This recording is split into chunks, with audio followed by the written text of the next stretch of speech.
Lundi de Pentecôte célébré dans la prière et l'allégresse chez les chrétiens à travers le monde. Au Togo, la journée était fériée. La renaissance de la filière café et cacao après plusieurs années de marasme. Une visite guidée de Pierre Soussoupo dans les zones de production pour nous rendre compte du nouvel essor que prend cette filière de rente. Panique à Nano dans la préfecture de Tandjouaré. La pluie que les paysans ont appelée de tous leurs voeux est arrivée sous forme de tornade pour ravager tout sur son passage. Maisons d'habitation et salles de classe décoiffées, arbres arrachés. Heureusement, pas de perte de vies humaines. Mesdames, Messieurs, bonsoir et bienvenue à tous. La Pentecôte ou la descente de l'Esprit Saint sur les apôtres, célébrée hier dans le monde chrétien, s'est poursuivie aujourd'hui au Togo, jour férié comme dans la plupart des pays. Le lundi de Pentecôte, comme on l'appelle, a été marqué dans les églises et temples par des séances de prière et de louanges. Augustin Kossi a assisté au culte des fidèles de l'église évangélique presbytérienne d'Apégamé ce matin.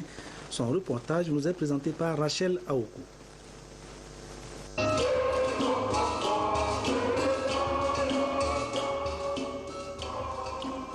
24 heures se sont écoulées après la Pentecôte, la descente de l'Esprit Saint sur les apôtres. Un temps mémorial que les fidèles de l'église évangélique presbytérienne d'Apégamé ont revécu autour de leur pasteur dans la dévotion au Paraclet. Nous avons reçu l'Esprit Saint et nous croyons fermement que cet Esprit Saint travaille en nous, fait que nous puissions à l'avenir être les enfants de Dieu, les représentants des apôtres sur la terre. Nous sommes venus remercier Dieu de cette effusion, de cet esprit sur nous, qui est la clé de voûte de notre foi. Cette effusion nous demande d'abandonner certains défauts manifestes de la chair, d'embrasser les œuvres de cet esprit qui sont l'amour, la joie, le bonheur, la patience et la tempérance. Jour de fête, moment d'action de grâce qui consacre la naissance de l'Église, famille de Dieu en faisant des chrétiens, héritiers du royaume des cieux. Dans l'esprit, nous ne sommes pas héritiers du royaume. C'est l'Esprit de Dieu qui nous fait enfants de Dieu. C'est l'Esprit, c'est le Saint-Esprit qui nous fait hériter des dons de Dieu. C'est cet esprit-là qui nous amène vers Dieu. Parce que nous voyons, ou bien nous avons vu les œuvres de la chair. Et les œuvres de la chair sont contre la volonté de Dieu. Donc si nous voulons vivre décemment comme enfants de Dieu, nous sommes appelés, nous sommes conviés à nous laisser conduire par l'Esprit. C'est donc fini pour la période pascale. Un nouveau jour se lève sur l'Église pour faire de toutes les nations des enfants de Dieu.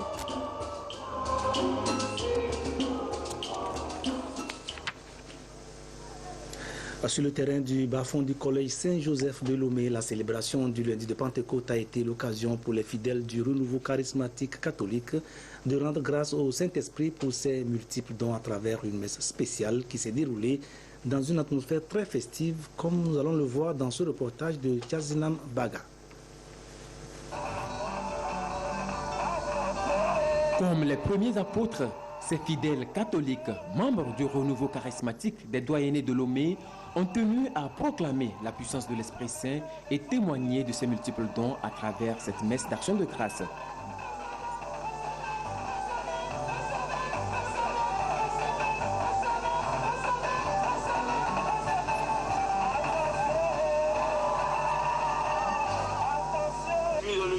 Né selon ses promoteurs de la volonté de l'Esprit Saint, le renouveau charismatique est un mouvement qui s'est donné pour ministère de faire revivre la puissance de l'Esprit Saint au sein de l'Église catholique.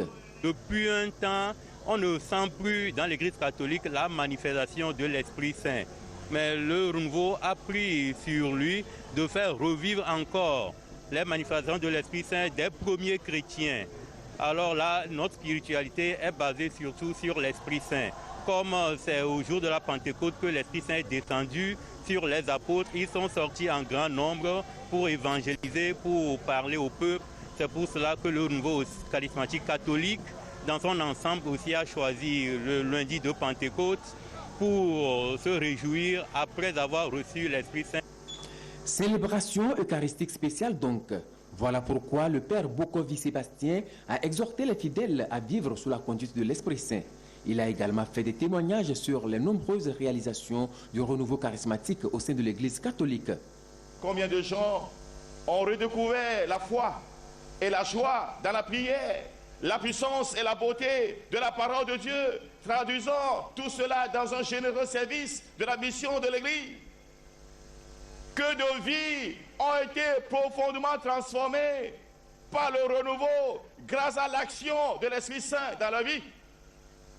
Chers amis, que le Paraclet, l'Esprit Saint promis par Jésus, est présent au milieu de nous, nous enseigne et illumine profondément notre cœur.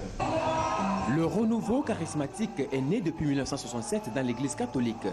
Au Togo, il est apparu pour la première fois en 1974.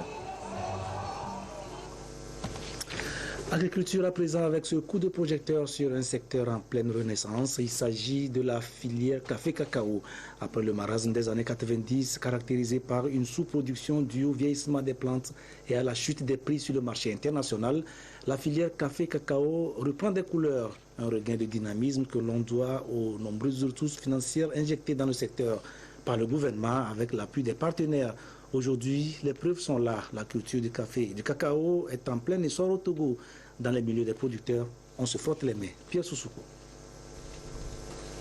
Babou, sur la route café-cacao, la campagne des récoltes va bon train quand nous sommes arrivés ici. Sur cette aire de séchage et d'entreposage, des producteurs visiblement fiers de la saison qui vient de s'écouler. Dans cette partie de la région des plateaux, la culture du café et du cacao reste le domaine de prédilection des populations. En regardant dans le rétroviseur, l'histoire révèle que cette filière vient de loin. Après des années de chute, c'est la renaissance. À un certain moment, ça ne marchait plus. Parce que le prix aussi n'était pas bien. On a fait laisser les champs dans les savanes parce qu'ils n'avaient même pas de l'engrais et le café ne réussissait même plus. Mais aujourd'hui, quand PASA est venu, le projet PASA nous a donné des aides et l'engrais, tout. Et on est en train de planter les cafés et les cacao. Présentement, comme les choses ont commencé à marcher, tout le monde, petits et grands, nous sommes dans les champs de café, cacao. Le dynamisme insufflé au secteur est en passe de tenir toutes ses promesses. Et de plus en plus, on enregistre un regain d'intérêt. Regardez, ces cacao-là n'ont pas encore 5 mois, hein, mais voilà comment ils ont grandi. C'est la première fois que moi j'ai vu une pépinière de cet âge grandir comme ça. Dans ce centre de production de matériel végétal, nous avons rencontré le directeur de l'unité technique Café Cacao. Il nous édifie. En 2013, nous avons produit et distribué 96 000 boutures racinées de caféier et 15 000 cabosses de cacao. En 2014, nous avons produit 445 000 boutures racinées de caféier et 73 000 cabosses de cacao. En 2015, les demandes sont encore allées au-delà et actuellement, nous devons satisfaire plus de 600 000 boutures racinées de caféier et 80 000 cabosses de cacao. En intégrant les filières café et cacao au projet d'appui au secteur agricole PASA, l'ambition est claire, accélérer la relance. Et aujourd'hui, les impacts sont tangibles. Les premiers bénéficiaires sont bien évidemment les producteurs. Ils ont vite compris l'enjeu de la nouvelle marche et se sont conformés aux règles du jeu. Conséquence. Quand nous sommes engagés dans ce processus, à la première année, on a travaillé avec Olam, on a bénéficié d'une prime pour IBA seul, d'une prime d'environ 22 millions. 22 millions, donc ça nous a procuré de l'argent. Et avec cet argent, les producteurs ont pris conscience vraiment que la qualité peut les amener à avoir un meilleur prix. Et la deuxième année, nous avons bénéficié d'une prime d'environ 26 millions. Le marché est de plus en plus exigeant et nécessite un engagement plus poussé sur toute la chaîne de production et à tous les niveaux. Au comité de coordination des deux filières, on reste ambitieux. Nous constatons de plus en plus un intérêt assez poussé de tous ces acteurs à vouloir maintenant augmenter la production. Nous avons un objectif d'abord, c'est d'améliorer la productivité, parce que même au niveau des rendements, nous avons connu une baisse drastique. Rendement faible, 300 voire 350 kg à l'hectare comme rendement. Or, le potentiel du café cacao va jusqu'à 2 tonnes, 3 tonnes même à l'hectare. Donc, c'est fixé un objectif, celui de remonter en fait la productivité. Au plus fort de la production, le café et le cacao ont respectivement atteint 30 000 tonnes et 25 000 tonnes. De l'amélioration de la production à la commercialisation, en passant par les réformes organisationnelles et structurelles, il n'y a point de doute, un nouveau jour s'est levé pour ces filières de rente.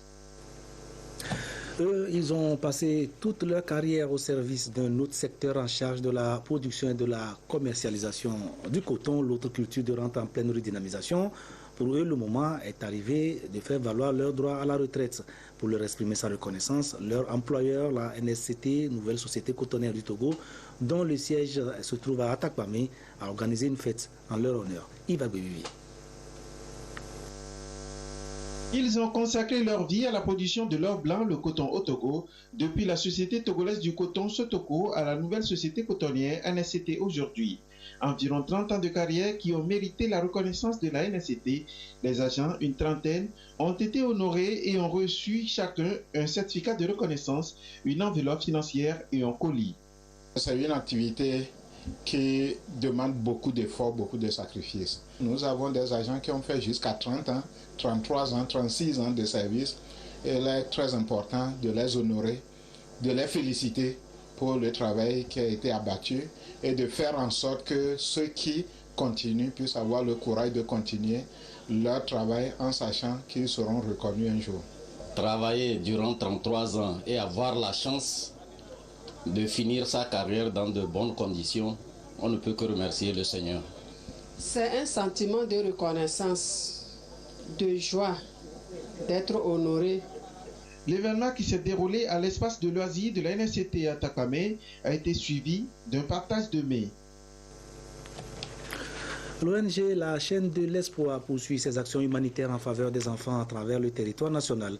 Après Tchamba, Sokodé, Kara, Atakpamé, c'est à Mouatien qu'elle a posé ses valises hier pour, ici aussi, offrir des soins chirurgicaux gratuits aux 120 enfants sélectionnés dans le milieu. Reportage, Chira Lagoudou, présentation Esther Laclé. L'ONG La Chaîne de l'Espoir met fin aux souffrances de certains enfants dans la préfecture de Haro. Au centre hospitalier préfectoral de Notchan, près de 120 mineurs ont été consultés sur, entre autres pathologies, l'hernie, l'hydrocèle, les tumeurs abdominales et les malformations. Ils subiront tous des opérations chirurgicales de façon gratuite, une œuvre de bienfaisance offerte par La Chaîne de l'Espoir. Il y a de cela 6 mois que je l'ai constaté. Et voilà qu'aujourd'hui, on nous a fait les soins gratuits. Je dis seulement merci. Un grand merci à l'ONG. Je suis très contente. Puis je remercie la chaîne de l'espoir, puisque je n'ai rien payé. Et mon enfant aussi va bien. À l'issue de cette mission, les cas graves enregistrés seront transférés au CHU Sylvanus Olympio à Lomé. Les admis aux soins seront placés sous le contrôle des médecins en charge de la chirurgie locale. Le constat est parti du fait que la chirurgie pédiatrique est localisée seulement à Lomé.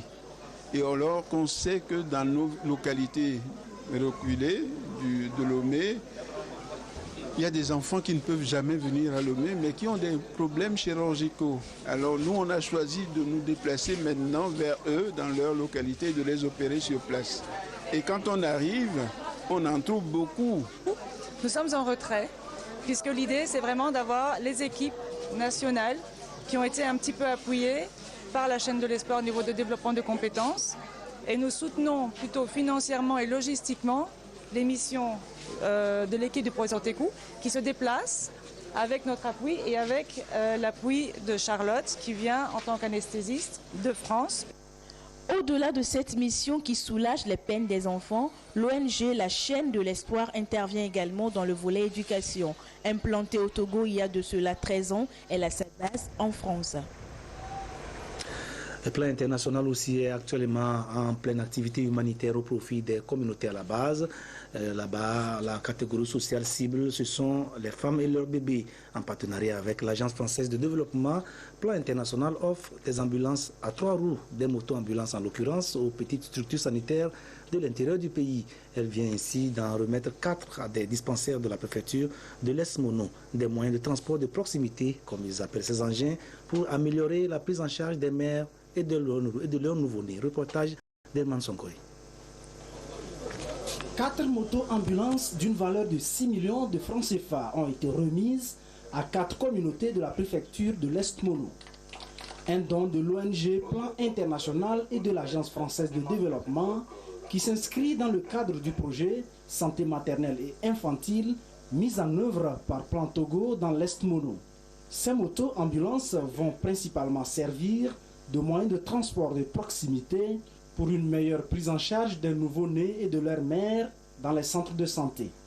Par le passé, les femmes avant d'arriver à l'USP utilisaient les immédiats, des fois à 3-4 sur nos pistes. Vraiment, elles arrivent fatiguées et des fois certains font des accouchements encore difficiles. Donc avec ces motos-ambulances, ça permettra d'aller dans les communautés, d'aller vers la patiente qui sera référée pour la ramener dans des conditions adéquates au centre de santé. Le projet Santé maternelle et infantile a démarré dans l'Est Mono en 2012 et vise la réduction du taux de mortalité de la mère et du nouveau-né.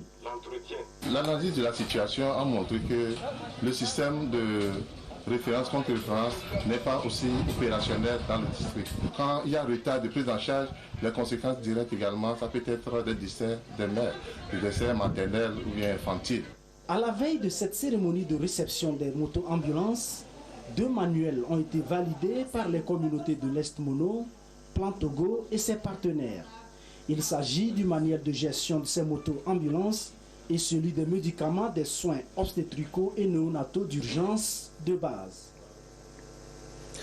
C'est la pluie qui devait relancer les activités champêtres dans la région, mais elle s'est révélée dévastatrice. Dans la nuit de samedi à dimanche, une violente tornade a déferlé sur le canton de Nano dans la préfecture de Tandjouaré, dévastant tout sur son passage. Des salles de classe ont été décoiffées, mais aussi des maisons d'habitation. Même la maison du chef du canton n'a pas été épargnée. Désiré Aloye. Beaucoup de familles ici à Nano, dans l'ouest de la préfecture du Tandjouar, n'ont que les yeux pour constater l'ampleur des dégâts après la violente tornade qui s'est abattue dans la nuit du 23 au 24 mai 2015 sur la préfecture. Une situation de désolation pour les familles dont les habitations n'ont pas pu résister à l'intempérie. Larrey Nibolib, directeur de l'école privée d'Ambati, tout comme certains responsables d'école et services complètement abattus par la situation. J'ai constaté les bulletins des élèves, les cahiers de texte, tout était détruit. J'ai regardé à l'intérieur, nous avons les documents pour élèves, les documents de bureau, tout était foutu, donc tout était mélangé, je ne pouvais rien toucher. Sincèrement, pour la reprise à partir de mardi, je ne sais même pas quoi faire pour que vraiment une désolation totale. La tornade d'une rare violence a semé la tristesse. Plus d'une centaine de maisons décoiffées ou écroulées, des bars, des écoles et services touchés. L'église catholique de Nano, peu soignée par le maître d'œuvre, s'est effondrée. Au même moment où le chef du canton ahuri devant la situation de sa maison, l'élève Diano Lib compte sur les rayons solaires pour récupérer quelques documents. Il y a mes cahiers qui sont mouillés, tout ça. Moi aussi, je suis élève, bientôt la composition. Tous mes cahiers sont mouillés, je ne sais pas quoi faire maintenant. Actuellement, je suis très découragé. C'était la désolation. Bon, donc j'avais peur que ça arrache toute la maison. Si ça arrachait toute la maison, comment je devrais faire maintenant? La chance que nous avons, que nous n'avons pas eu de perte en vies humaines. Le préfet de Tandjouar, accompagné des forces de sécurité et les agents de l'action sociale, ont fait le déplacement de Nano pour constater et évaluer les dégâts qui n'ont pas fait de victimes humaines. C'est très déplorable. très déplorable.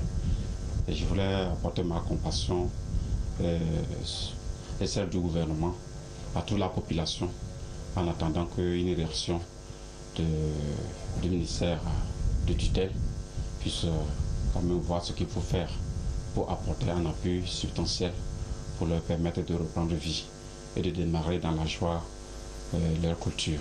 Nano s'est relevé ainsi avec ce rare sinistre. La première pluie qui devrait semer la joie pour le démarrage des travaux champêtres a plutôt déçu ici à Nano, à Nassiergou et à Kondoga. Pour le moment, les sinistrés bénéficient de la solidarité humaine en attendant une solution définitive. Et dans la perspective de cette saison des pluies qui s'annonce et pour limiter les dégâts occasionnés par les inondations, plusieurs initiatives se prennent pour assainir les quartiers et les villes. Et lorsque le gouvernement ne prend pas les devants, ce sont les jeunes qui le font. À Lomé, c'est le cas des jeunes du quartier Lomnava qui se sont constitués en équipe pour assurer la propriété de leur milieu.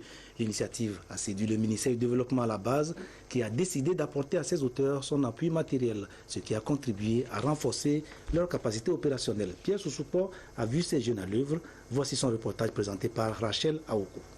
Au son du mégaphone, ils répondent présents à la tâche. Ces jeunes du quartier Lomnava ont adhéré aux travaux de haute intensité de main-d'œuvre, parmi lesquels le curage des caniveaux.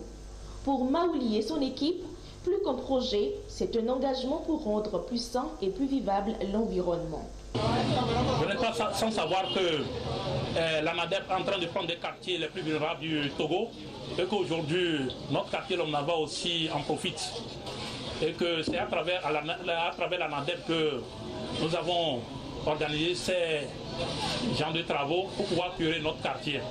Des jeunes dévoués à la cause de l'assainissement et depuis qu'ils ont reçu le soutien de l'Agence nationale du développement à la base, le travail a pris une nouvelle allure, plus dynamique.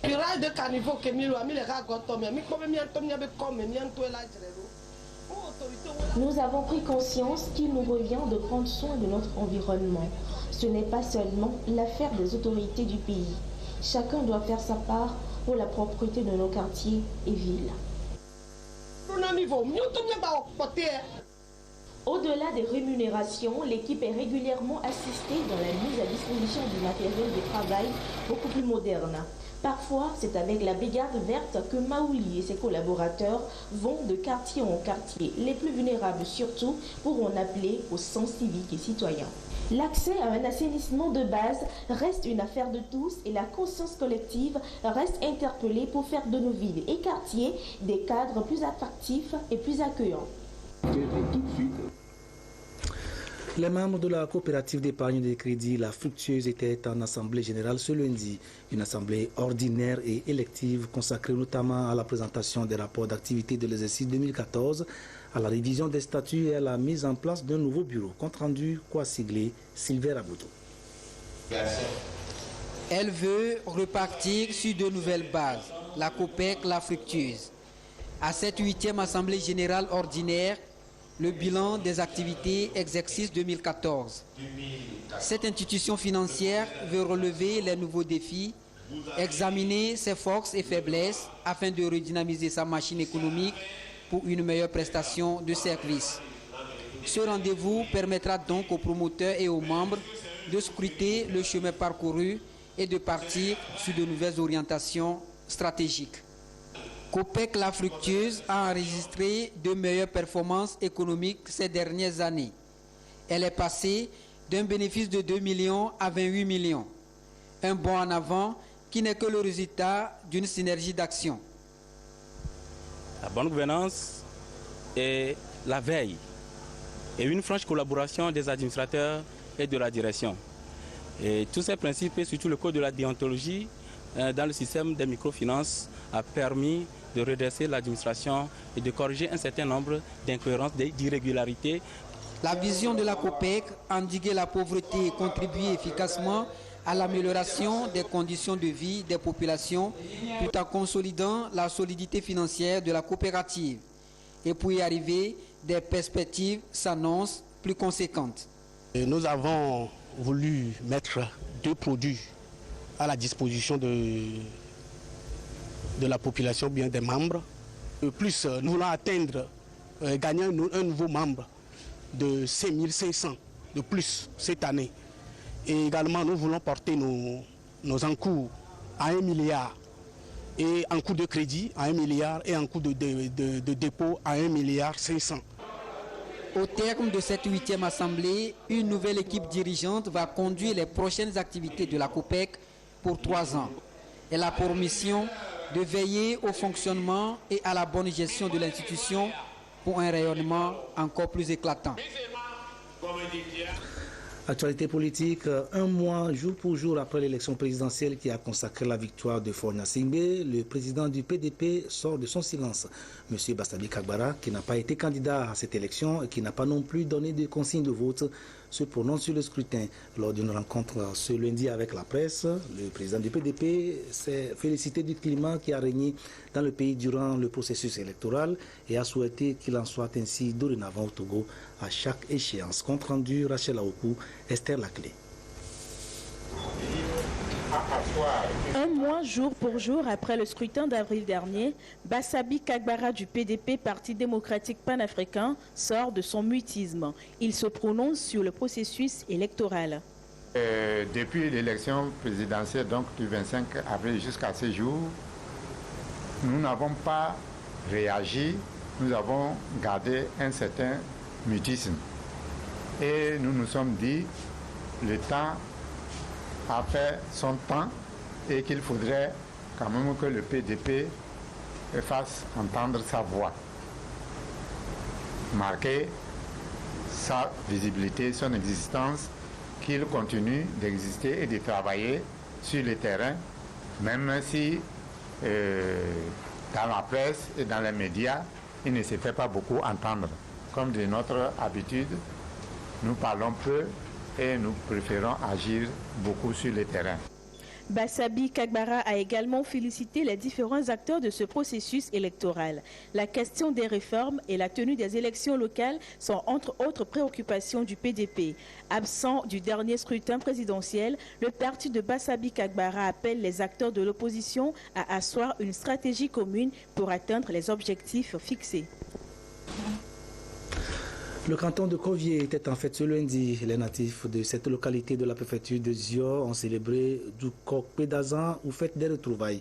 Une occasion pour les participants de mener des réflexions sur le développement de leur milieu. Reportage Kadanga Apollinaire. 14e édition de la fête des retrouvailles des fils et filles du canton de Kovié dans la préfecture de Zio. Cette année encore, la tradition est respectée. Chaque lundi de Pentecôte de tous les ans, les populations de toutes les tendances religieuses des 23 villages du canton de Kovié se retrouvent pour remercier le Seigneur pour ses grâces.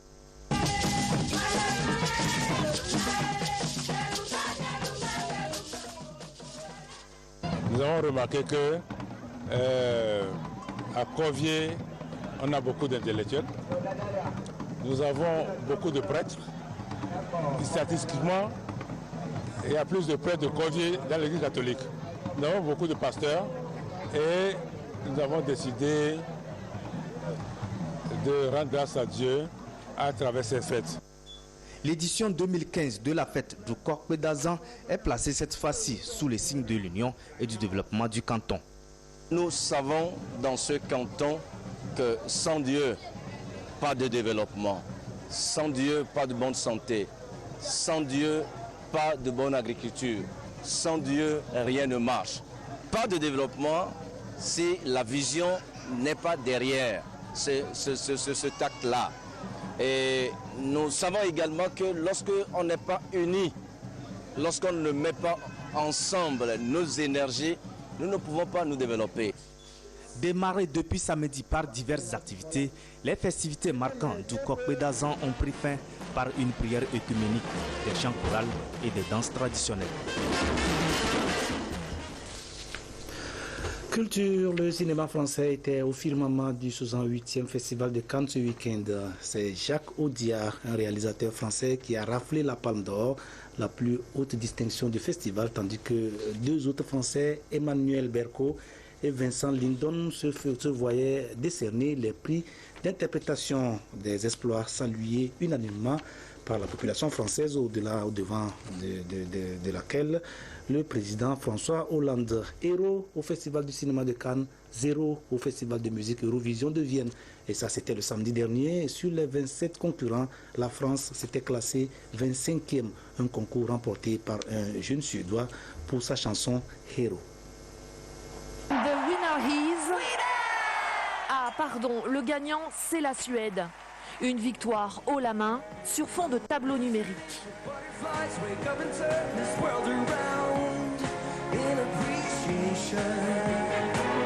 Célèbre dans son pays, ce jeune chanteur permet à la Suède de remporter l'Eurovision pour la 6e fois, plus de 40 ans après ABBA.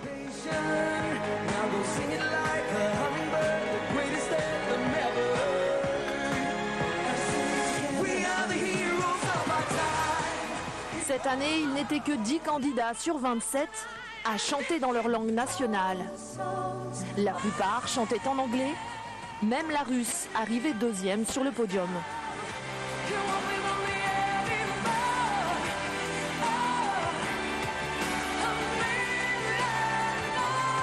Des prestations pour tous les goûts. Certaines hautes en couleurs. D'autres plus surprenantes. Et des mises en scène parfois des plus costumées, comme la géorgienne gothique et plumée. Ils ont voulu détruire nos croyances et nos âmes. Pour la France, c'est encore raté. Avec la chanson de Lisa Angel sur la Première Guerre mondiale, elle fait à peine mieux que l'an passé.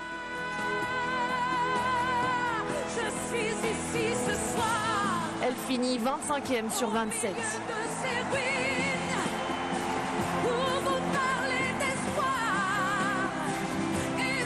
La France laisse le bonnet d'âne à l'Autriche, qui voit sa victoire partir en fumée. L'Autriche, pays hôte, avait remporté l'Eurovision l'an passé avec Conchita Wurst. Le flambeau est désormais dans les mains du beau Suédois. Ce journal se referme. Merci de l'avoir suivi. Isidore Koubatine vous retrouvera à 22h30 pour notre dernière édition du jour. Merci à vous et bonne reprise de travail demain. Au revoir.